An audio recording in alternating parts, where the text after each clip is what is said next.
의원님, 그 위안부 합의 문제는 저도 유엔의 인권을 담당 6년간 한 입장에서 그 합의서가 맨 처음에 나왔을 때 저도 굉장히 의아스럽게 했던 부분이 많이 있습니다.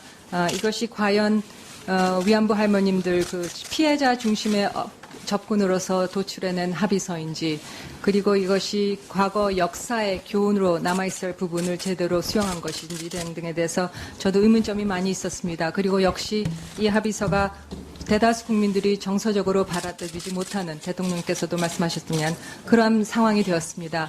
합의가 존재하는 것도 하나의 현실입니다. 그리고 이 합의를 지켜나가야 된다는 것이 국제사회 관행입니다. 그렇지만 앞으로 나가는 데 있어서 모든 방안을 검토할 수가 있다고 생각합니다. 그래서 우리 내부의 검토, 위안부 할머님들 피해자들은 물론 그 단체, 그리고 우리 정부의, 그리고 우리 국민들의 지혜를 모아서 의원님들과의 지혜를 모을 필요가 있고, 궁극적으로는 일본의 진정성 있는 조치, 그 피해자들의 마음에 와닿는 조치가 있어야 될 것으로 생각합니다.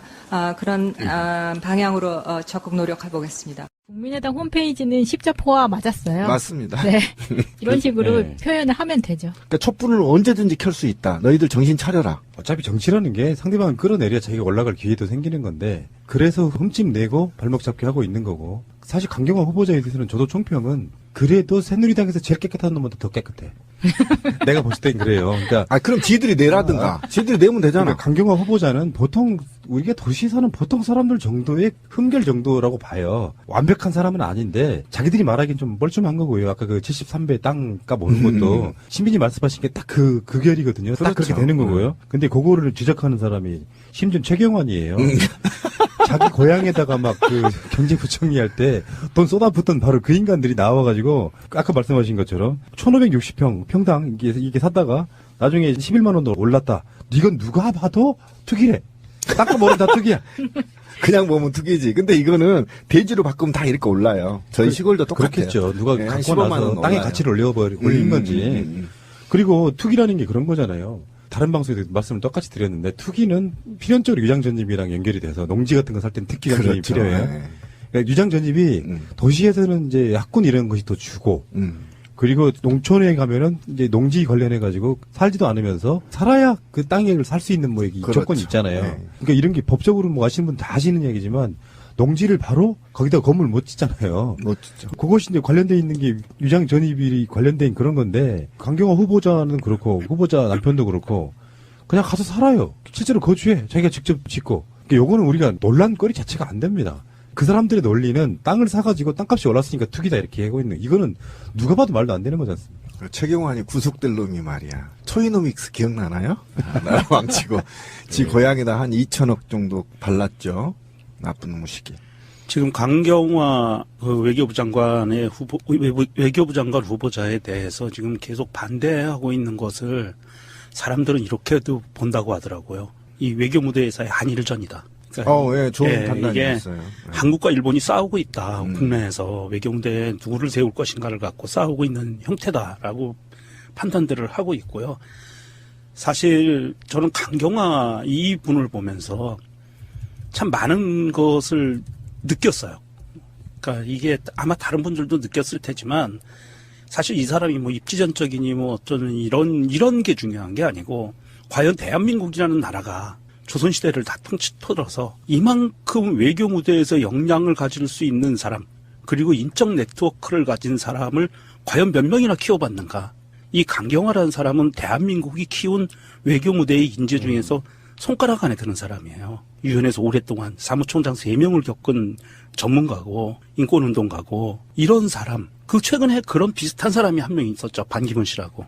사실은 대한민국에서 이렇게 전 세계를 대상으로 유엔이라는 큰 그 조직 안에서 전문가를 키운 거는 반기문과 강경화 이 두 분밖에 없어요. 아직은.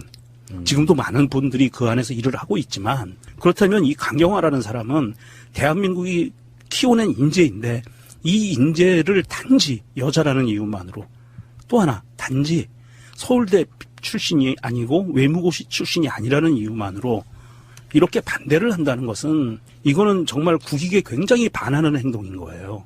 그러니까 한일전이란 말이 굉장히 이제 정확한 말인데 강경화 외교부 장관 후보가 위안부 할머니 관련해서 등의 재검토 얘기가 있었고 일본의 친일 2, 3세대들의 정치인들이 일본의 극우 세력들의 사주를 받아서 강경화 후보를 굉장히 디스할 수도 있다. 이런 견해 굉장히 좋은 견해입니다. 왜 그러냐면 일부의 자기 조상들이 일본과 뜻을 같이 하고 일본 밑에서 먹고 살았다고 해서 굉장히 일본과 우호적인 이런 스탠스를 취하는 정치인들이 꽤 있어요. 저는 그것을 일본과 학술, 극우 세력들과 학술 교류 또는 연구비 지원 등을 통해서 룰라이트가 만들어진 것처럼 그들에게는 반드시 있다. 무엇인가 아까 말한 대로 비예무고시 출신이라고 해서 또 외교부의 친 세력들의 외교부들이 로비를 통해서 자유한국당 로비를 통해서 굉장히 강경화를 디스하고 있다. 이런 측면은 굉장히 깊게 들어가서 들여다봐야 될 굉장히 중요한 팩트인 것 같아요. 오늘 한 가지 뉴스가 나온 게 뭐냐면 외교부 직원들이요 성명서를 냈어요. 강경화 후보자만큼 적합한 외교부 장관 후보자가 없다. 그러니까 이 외교부에 있는 그 공무원 노조 외교부 지부에 있는 분들이 성명서까지 발표할 정도였어요. 그러니까 이 야당들이 이것을 대놓고 그렇게 반대만 하기는 쉽지 않은 것 같다. 그리고 반대해서 안 된다. 이런 인재를 그냥 다시 또 우리가 외교부 장관으로 임명하지 않으면 이분이 어디를 갈 것 같아요. 다른 나라로 갈 거 아니에요. 유엔으로 다시 가든지 여러 가지 방법이 있겠지만 이런 소중한 인재를 우리가 이런 또 그분이 갖고 있는 네트워크, 외교 무대에서의 인적 네트워크를 우리가 전혀 사용하지 못한다.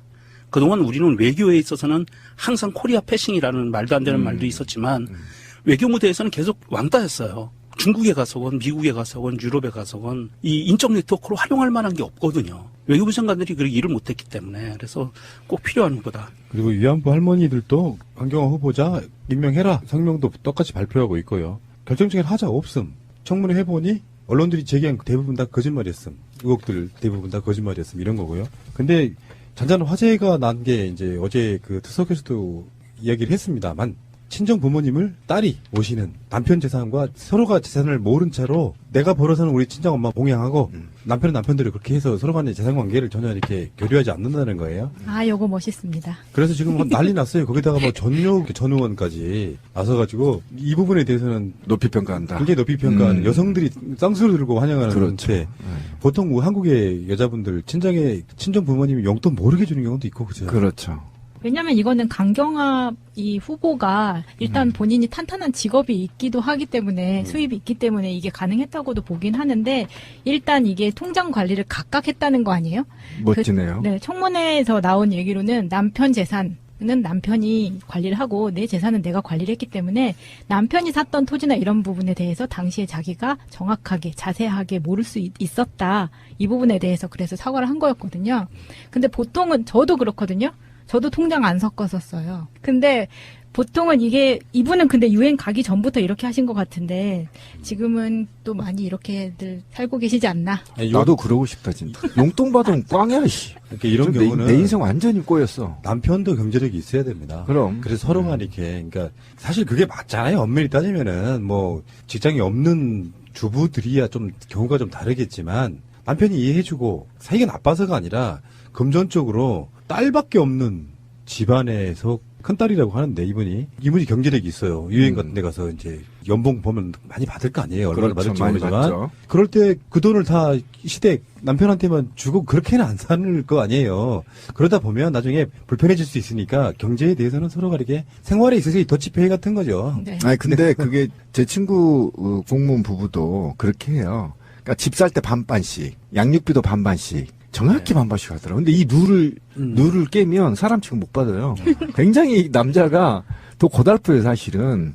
왜 그러냐면 남자는 돈이 해프잖아요. 그러니까 떨어졌다 그러면 사람 취급 못 받으니까 굉장히 거기에 스트레스 쌓이더라고. 나처럼 확 맡겨버리고 그냥 없으면 없는 데 사는 게 낫지. 그러니까 이 집안이 그 딸만 택시라고 하는데 그럼 예전 같으면 아들이 없으면은 진짜로 제대로 부양해줄 가족이 없는 거예요. 그럼요. 지금은 시대가 엄청나게 많이 바뀌었고 그래서 그렇게 한다는 거에 대해서 많은 분들이 어쩌면 당연한 걸 수도 있는데 아직도 한국 정부는 좀 그게 안 되는 측면이라. 근데 통장을 따로 관리를 하고요. 공동으로 드는 비용은 공동으로 모아서 쓰면 되니까요. 차라리 이런 한국도 이런 문화가 정착할 수 있는 계기가 됐으면 좋겠네요. 근데 그건 직장인들 이야기고. 그러니까 아까 우리 주부들 같은 경우 좀 다르죠. 명종님이 얘기한 거 보니까 참 감동이네요. 대한민국에서 대한민국 공무원 노동조합의 애교부 노조 지부인데요. 네. 그 한상구 위원장인데 노조가 이렇게 발표하기가 굉장히 어렵거든요. 우리나라 역사에서 없었어요. 최초라고 해요. 예, 저도 이제 노조 간부 한 13년 하는데 그 지자체장 뽑히는데 환영한다고 이 논평을 발표하는 건 이례적인 거고요. 그만큼 지자체장이 아니라 외교부 장관. 그러니까 우리는 지자체인 거잖아요. 그러니까 우리는 지자체장이 이제 뽑히는데 그 사람은 반대한다고 또는 찬성한다고 반대한다고는 해봤는데 찬성한다고는 한 번도 안 해봤거든요. 13년 동안. 그래 외교부 노조가 이렇게 발표하는 건 그냥 발표하는 게 아니에요. 노조만의 기준이 있거든요. 그 기준에 맞기 때문에 또 이걸 발표해도 내가 어용이라는 소리를 듣지 않겠다라는 자신감이 있기 때문에 발표하는 그렇죠. 겁니다. 굉장히 이례적이고요. 아까 대한민국 최초라고 하는데 저도 처음 봤어요, 지금. 그냥 우리가 보통은 KBS 사장 반대한다 막 이렇게 성명 쓰고 우리 공무원 노조 같은 경우 무슨 장관